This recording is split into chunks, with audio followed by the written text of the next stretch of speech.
Embroidery is the art of decorating material, primary textile fabric, by using needle and thread, or sometimes small wire. The basic technique includes crewel work, needlepoint, cross stitch, and quilting, as well as quill work and feather work. Hello and welcome. I am Jackie with Jackie Russell Creates, where we talk about everything quilting and embroidery. I give you tips, tricks, and techniques so you can conquer that next quilting or embroidery project. Now let's learn some more about embroidery and quilting. But before that, I would appreciate if you hit the subscribe button and that notification bell so you know the next time I upload videos, to make sure you don't miss out on any of these tips, tricks, and techniques that I share here on my channel.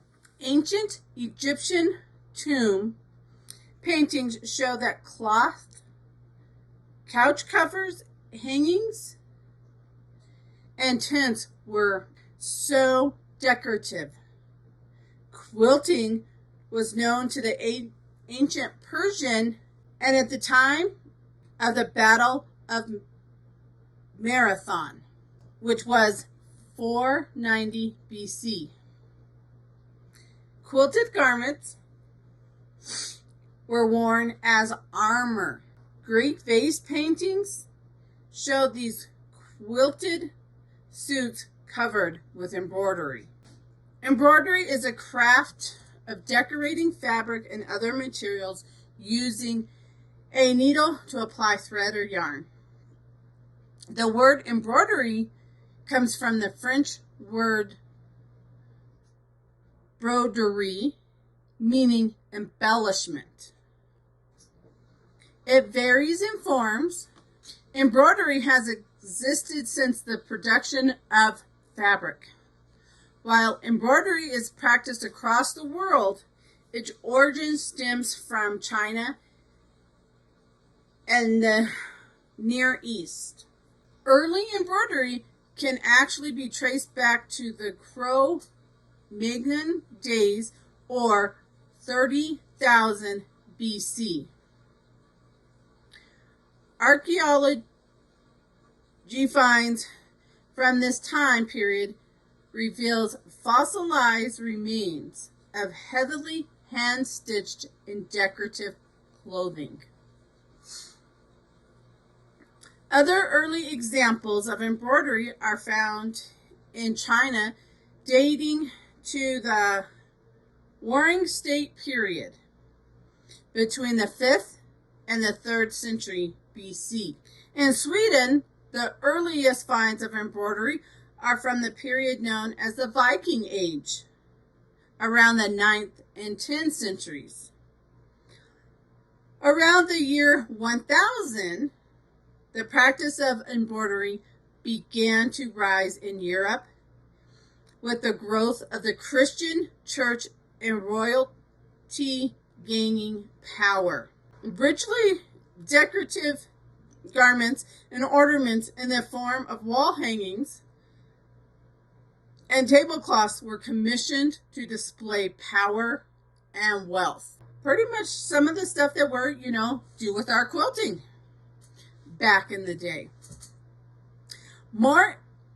Moreover, embroidery was important, and in the medieval Islamic world, because it was a sign of high social status in the Muslim societies. In cities such as Damascus, Istanbul, and Cairo, embroidery could be found in items such as handkerchiefs, flags, uniforms, robes, horse trappings, pouches, and covers.